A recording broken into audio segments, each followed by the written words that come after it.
Hey there. Welcome to Spectrum Pulse. We talk about music, movies, art, and culture. And last year I kicked off a round of longer form video essay content by roasting what I and other critics had branded as the best albums of 2013. And in general, it was a lot of fun to put together and release, mostly because it can be kind of nice to revisit projects a decade later and see if they held up to some lighthearted jabs. I did find it increasingly funny how some struggled to tell how serious I was with some of my bad jokes and commentary. So let's go for round two, featuring my own personal top list of 2014, plus a couple of honorable mentions. And as always, if you go off and dump on the artist based on what I said here on social media, go harass them. You're part of the entire problem with modern internet discourse, and I wish nothing upon you more than warts under the toenail and overcooked fish in your microwave. So with all that being said, honorable mention, Ariana Grande, My Everything.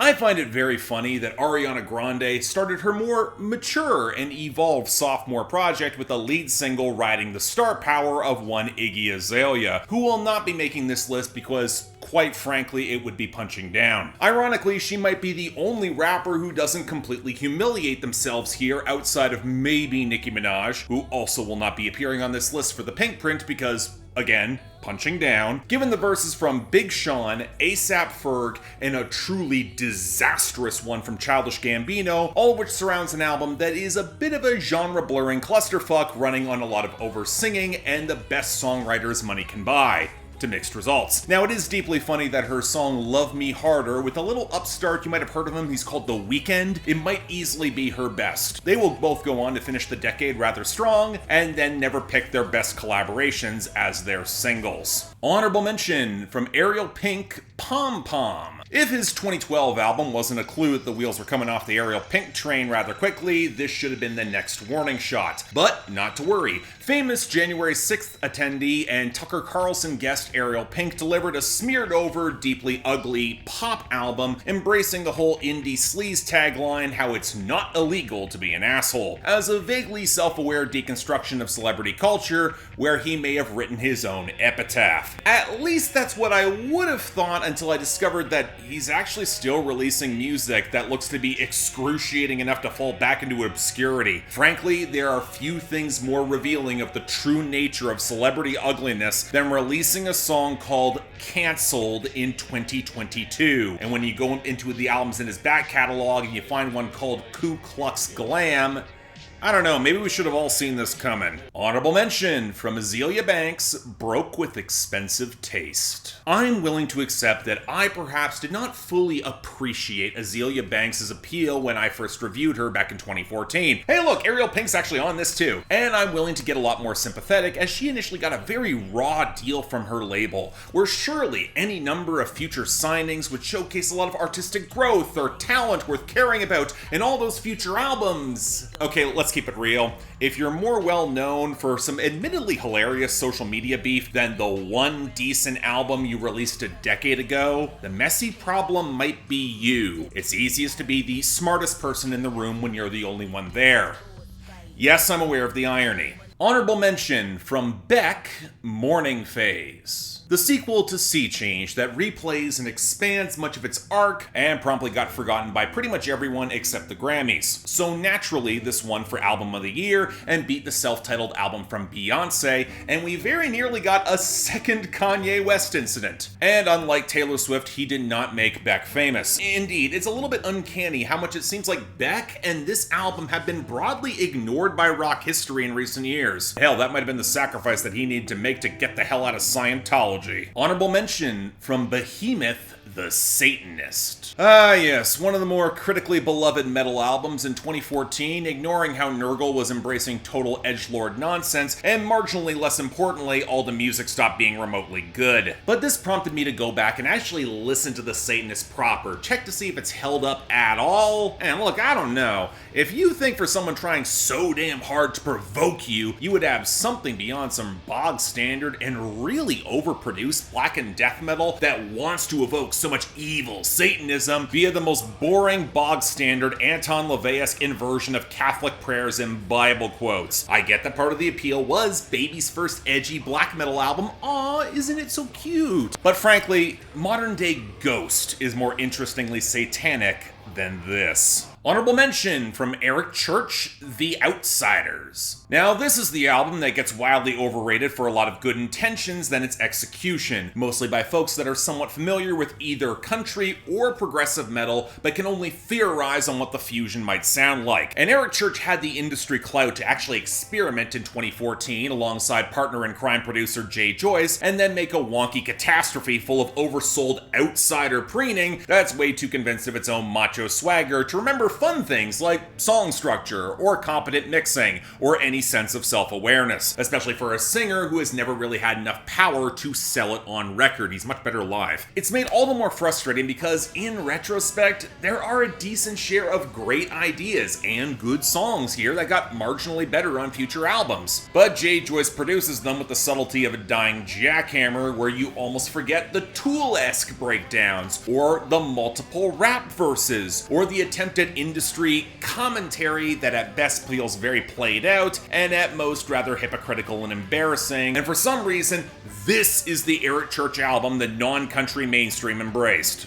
I don't get you people. Honorable mention from FKA Twigs, LP1. Okay, the tricky thing about making roasts is that eventually you run up on artists who are legit excellent, they only got better, and quite frankly have suffered enough. And for FKA Twigs, that comes with having dated Robert Pattinson, who is fine, but the racist UK press sure as hell isn't, Maddie Healy, and Shia LaBeouf. That being said, I still do tend to think this album's a little overrated, as is Arca's full length that would come out this same year. She would also get much better, mostly because this is the smartest and sexiest album that I can think of in that year, where it sounds like every single instrument is in the process of dying mid-session. But hey, I have to appreciate a masterclass in tension and ridiculous talent that, of course, the mainstream would have no clue how to handle, and she's never had a proper crossover, even as she continues to get more approachable on every project. No, I'm not bitter. Yes, there are problems here. Honorable mention from Future Monster. This is a little bit unscripted at the last minute, basically because I kind of forgot this mixtape existed. I actually didn't cover it in 2014 because what I actually did cover was Honest by Future. You know, that sophomore album that came out that totally sucked and seemingly everyone has kind of retconned out of existence because, again, it's rather terrible, especially in comparison with Monster. But hey, you all know what this is. Famous master of the pull-out technique, Future goes in on Sierra in the aftermath of their breakup, and Sierra would respond in the next year with I Bet that actually has Future on it with some of the ad-libs. I have to wonder if they talked at some point. I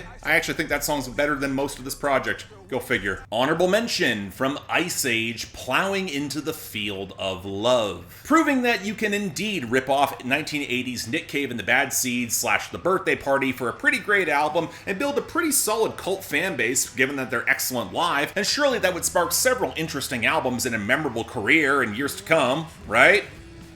Right?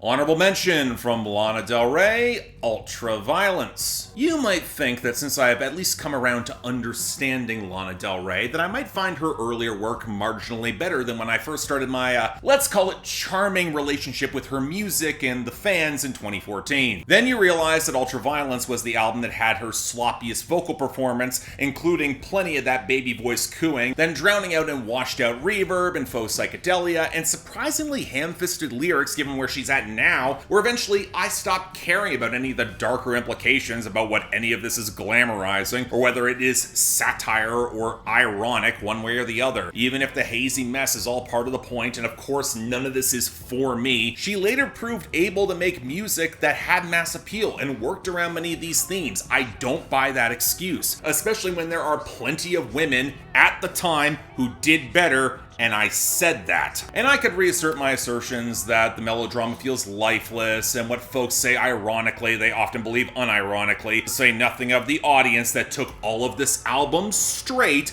I know who you are. But if there's the other side of the coin to the whole indie sleaze thing before it confronted, you know, the reality of living when the honeymoon runs out, it is this. She faced a comeuppance. She ultimately did get better, this album didn't. Honorable mention from Porter Robinson, Worlds. Yeah, I'm going here because I know Nurture's done a lot to rewrite Porter Robinson's narrative coming 7 years after this debut, which is why I'm here to ruin the party to highlight just how painfully dated, grooveless, and clunky this indie pop EDM blend is, where the leaden beats and the buzzy, squonking synth patches overpower the irrepressibly twee but utterly depressive sensibilities that's best fit for AMVs and fan cams. Couple that with a wildly inconsistent sense of dynamics that has him chop every crescendo into ribbons while burying all the vocals, and a thematic conclusion that still finds plenty of ways to annoy me to this day. Let's be real, the harshest thing I can say, this is way closer to Owl City than the majority of you will ever admit.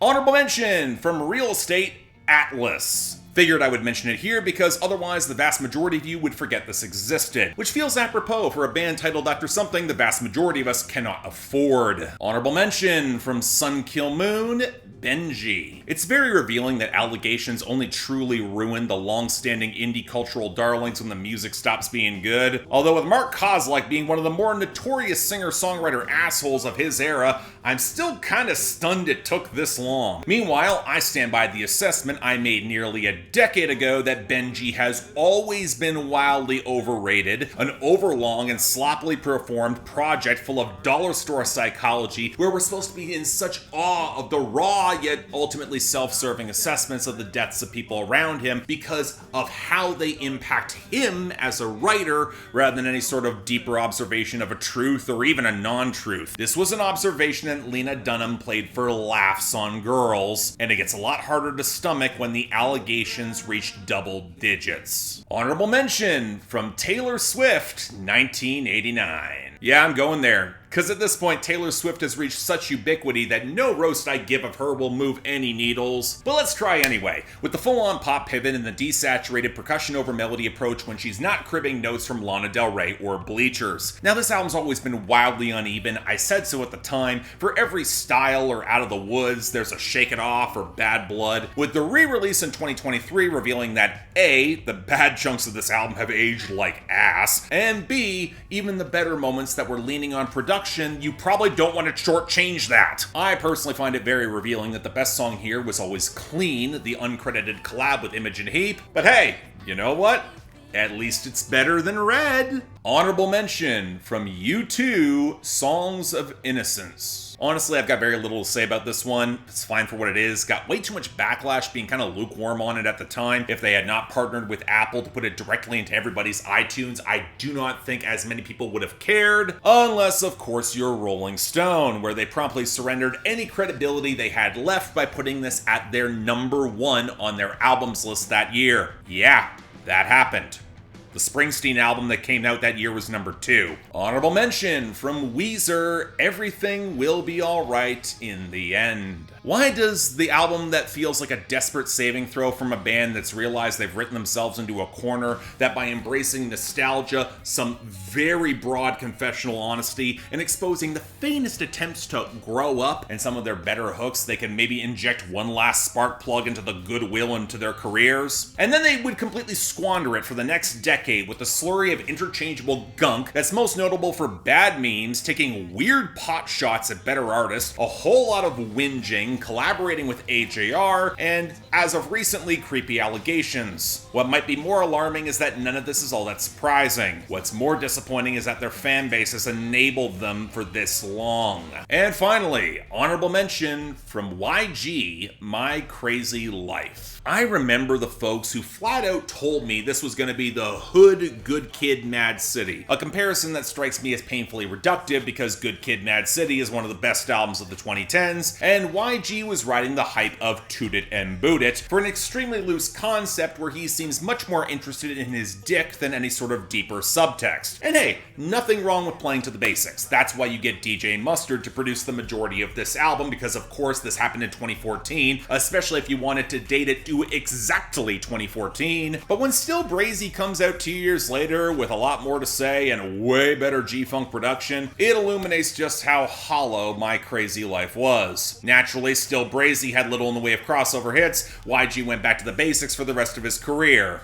Yay. Okay, we're heading into my list proper. For those of you who were able to stick around and not rage quit when I dumped on some of your favorites, here's where I touch on mine. So without any further ado, Karen Jonas, Oklahoma Lottery. A star-making indie country debut with excellent hard-bitten production and sharply detailed writing, and none of you heard it. And indeed, I should just keep putting Karen Jonas on some of my lists until someone wakes the hell up and gives her proper credit. Probably around the same time that your average indie country fan actually discovers that women can make this music too. Incidentally, for Lana Del Rey fans, if you want some of that reckless melodrama with actual stakes, more twang, and tangible sex appeal, this is how you do it. And again, no wonder the average fan of country and indie music ran away in droves. From DAngelo and the Vanguard, Black Messiah. Continuing the tradition of dropping extremely late in 2014 and fucking up major publications' year-end list, DAngelo proved that he can still make the list of every single music critic who's trying a little bit too hard to be respectable/down. Again, yes, I'm aware of the irony. But hey, great soulful comeback, terrific texture, politically charged and relevant. Surely we would see that follow-up given the years that would come after, right?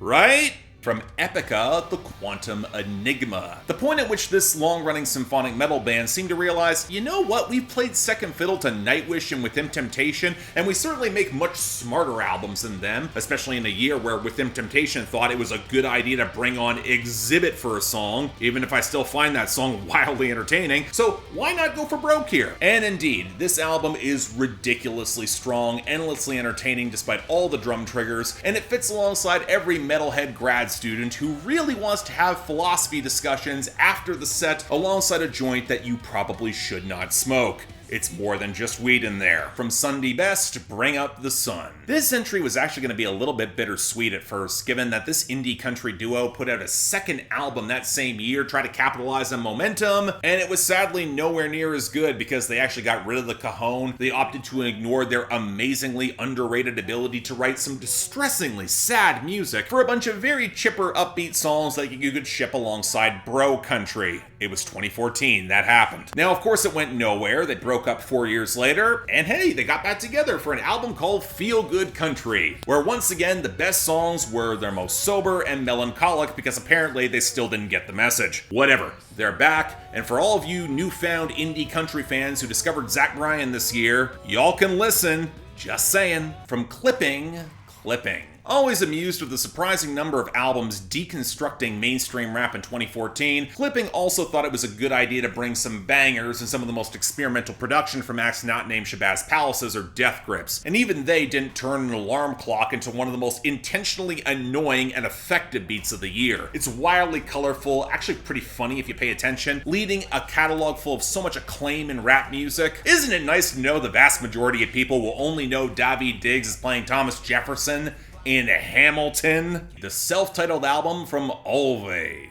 The hilarious thing about Always getting so much critical acclaim nowadays is that I could be the smug hipster coming in to say, you know, the self-titled album is leaps and bounds better than Blue Rev, right? And that album's not that good? Now, given this band is now based in Toronto and may actively try to bully me at my favorite hipster dive bars that never actually have the smoked out IPAs that I want, a flavor that probably matches all the cigarettes that their Gen Z fans plow through on any given evening, I will say that it is deeply funny that this band started off with Adulting, the album, where it's very clear across this project's arc that nobody is prepared for the consequences of all that adulting, up to and including marriage, and thus there is a body count that only the most twisted of their fans recognize. Y'all know who you are. From Lucy Hale, Road Between. I've seen more Lucy Hale TV and movies than I probably should admit. Is it unfair to say that this one album eclipses a lot of it? I got the feeling this would have done a lot better if it was perceived as anything beyond a vanity project that was chasing that Taylor Swift dollar 3 years late, then it's frankly better than it has any right to be. Chalk it up to the omnipresence of bro country and Music Row being insular dickwads as to why you probably did not hear it, and we got Truth or Dare and Katie Keene instead. From Imogen Heap, Sparks. Okay, I don't want to rip on Imogen Heap that much. She's a forward-thinking genius in electronic music and indie pop to the point where she's inventing her own instruments and also methods of distributing her music via the blockchain. And that went precisely nowhere about 6 years before that sort of blockchain was even a thing in popular culture. It was back in 2016. I guess credit to her for being way ahead of the curve, which is another reason why this album is gorgeously produced and wildly underrated, even if the singles run was way too long. It also helps distract us all from how she scored Harry Potter and the Cursed Child, the self-titled album from St. Vincent. Reflecting on Annie Clark's career in 2024 is kind of fascinating, and it basically runs on how much tolerance you have for all of her artifice, with this probably being her most tactile and alien and paradoxically very human for it. It also sounds like throwing a heap of flesh-smeared blocks of guitar fuzz at the wall and then being intensely interrogated on what it all means, which, as a few of my indie rock-leaning friends and family have pontificated at me, is not for everyone, Mark. I'm not into this, you can stop suggesting it. Unfortunately, after 2021's Daddy's Home, I did indeed stop, and I realized that St. Vincent makes music for chain-smoking art house types who are still in grad school who will never admit that their parents are highlighted in blue on Wikipedia. Often great music, my point stands. From Bleacher's Strange Desire. You know, Jack Antonoff gets so much abuse from pop stans who thinks that he's ruining their favorites, when in reality he's often miscredited as a producer when he's not, see Taylor Swift, or just gets out of the way, allowing for the pop artists to ruin themselves. See Lord. And yet I'll always have a soft spot for Jack Antonoff trying way too hard to be the 2010s millennial Springsteen in the desperate throes of dating Lena Dunham, which adds a lot of fresh context to I Want to Get Better. It's also an album that has better mastering on vinyl than it does on streaming. Someone make that make sense, especially in 2014. And somehow he was also the member of Fun to have the long-running, storied, and eventually maligned career in the music industry. And hey, you know what? If you're sick of him by now, he's moved on from RCA to Dirty Hit for that self-titled album in 2024. Like everyone not named the 1975 signed to that label, expect his career to hit a brick wall. From Temple's Sun Structures. Noel Gallagher has spent a not insignificant chunk of the 2010s whining that this throwback psychedelic band is not getting the industry attention that they deserve. And while he's delusional for, well, frankly, a wealth of reasons, the fact that BBC Radio 1 is not going to play music that sounds like it belongs in 1967, it is up there. Well, though at least for the first two albums, he wasn't that wrong. This is peak boomer music for folks who are still really into the Beatles to like an oppressive degree. They wear tie-dye unironically and smoke the most pleasant, lightweight weed imaginable. Ironically, the fourth album from Temples was produced by John Lennon's son. It got much less good. Telling. From Perfume Genius to Bright. The album that is so unabashedly challenging in its confrontational queerness that I'm fairly certain playing it at CPAC will cause the entire convention to spontaneously combust, compounding the irony of said convention happening at the Gaylord Convention Center just outside of Washington, D.C. Regardless, this is arguably where Mike Hadrius hit his stride by expanding his sound with a lot of roiling, crushing, pseudo-industrial textures and taking his power bottom energy to the absolute zenith. One of the most powerfully gay albums to drop in the 2010s, not an oxymoron, it's a compliment, and if you can't handle it, roll over. From Swan's To Be Kind. Widely hailed as a nightmarish tour de force of experimental rock and drone that many of the most insufferably online people will say is one of the best albums of the 2010s. And as one of those people, I would agree. I got into Swan so I could properly appreciate this album and try not to read the majority of what Michael Gira says or writes on any given day or year. And if you like a good laugh, ask any too online fan of this band and this album what it's actually about. Its themes. Go on.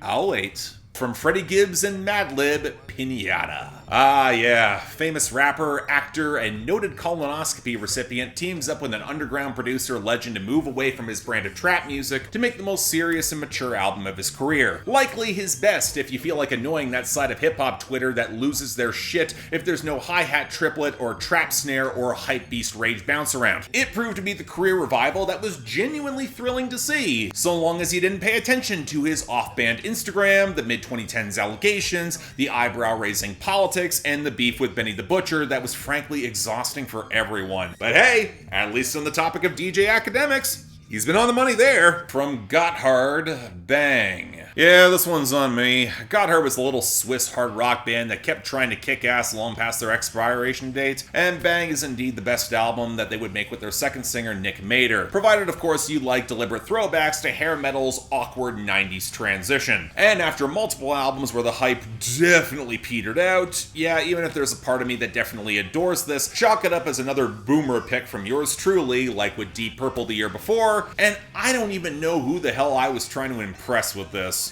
Still, it's a great album though, just saying. From Jana Aiko, Sold Out. So many people will point to SZA as the origin point of much of this sound in modern R&B, and they are wrong. Here's where I come in as a smug dick and say, you know, Jana Aiko did beat her to the punch with one of the most underrated albums of the 2010s. And while it is also very deeply funny to me that Ariana Grande appears to be cribbing notes for her upcoming project from this album's thematic arc, loosely inspired by Eternal Sunshine of the Spotless Mind, Jana Aiko has always been the soundtrack of a lot of women in your life who are simultaneously deeply intelligent, deeply spiritual, and about the messiest people you will ever encounter. I mean, she's gonna go on and do so many things, go to so many places, if she ever gets her life together and stops fucking that clueless doofus, which in this case was Big Sean. And given how that has apparently rather worked out and has made his music better for it, I can't even be mad anymore.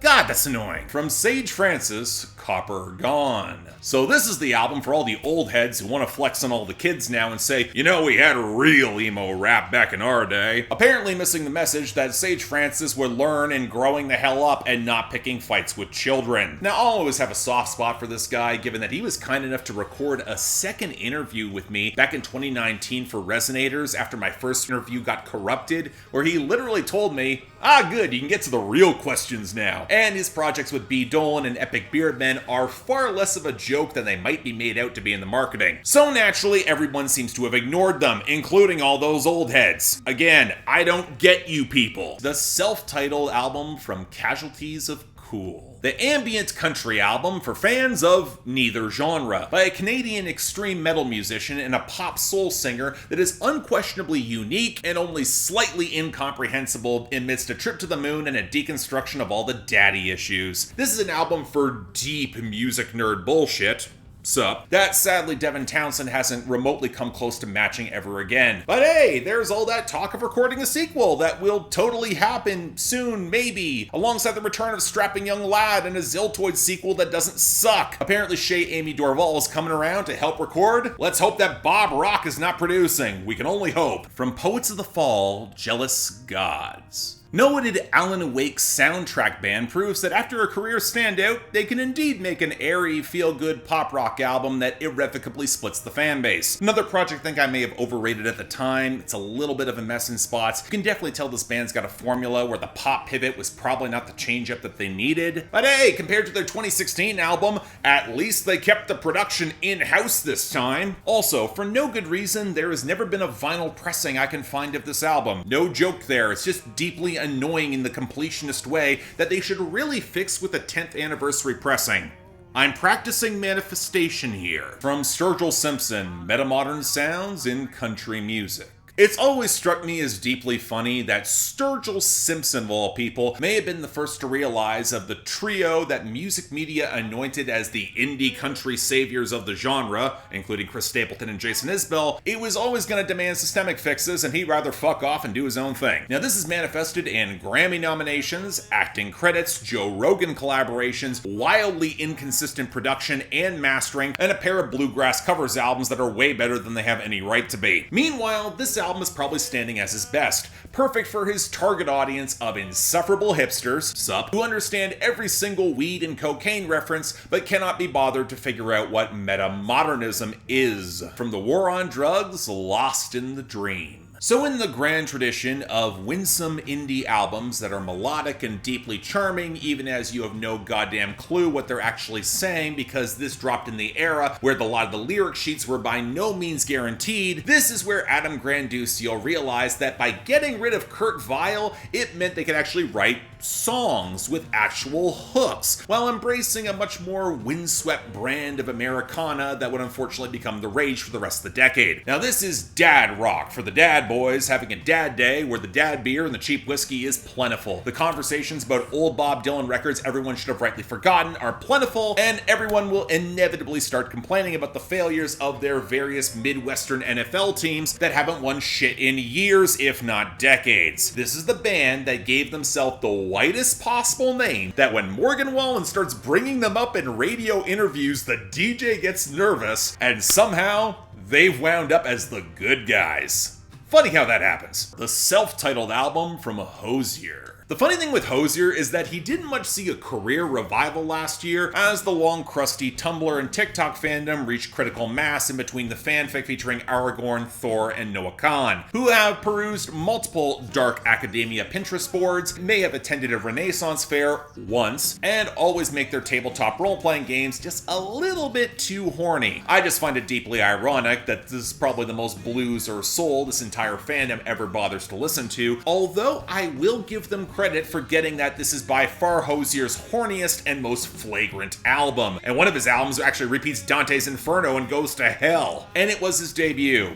Someone needs to tell him to get back to this instead of all the tasteful, elegant crap. There's thirst that needs feeding here. From Open Mike Eagle, Dark Comedy. We've now reached acts on this list where there's a very real chance the artist involved may see it, which in that case, sup, Mike? I hope the podcasts are doing well. I'm only somewhat terrified of you seeing this. In any case, the album is a bit of a crossroads for one of my favorite rappers of all time, who is also wildly underrated. The crux point where the difficult production, wordplay, and emotionality is meant to make any hip-hop fan in their mid-30s a broken shell of themselves sobbing into the craft beer of their choice in the name of comedy, thus following his early 2010s arc of glitch creating anxiety that our speakers were failing in real time to go along with the rest of our actual lives. This will also continue the grand tradition of Pitchfork being terrified to give any legit transgressive rap best new music, despite racking up one of the best catalogs of the 2010s.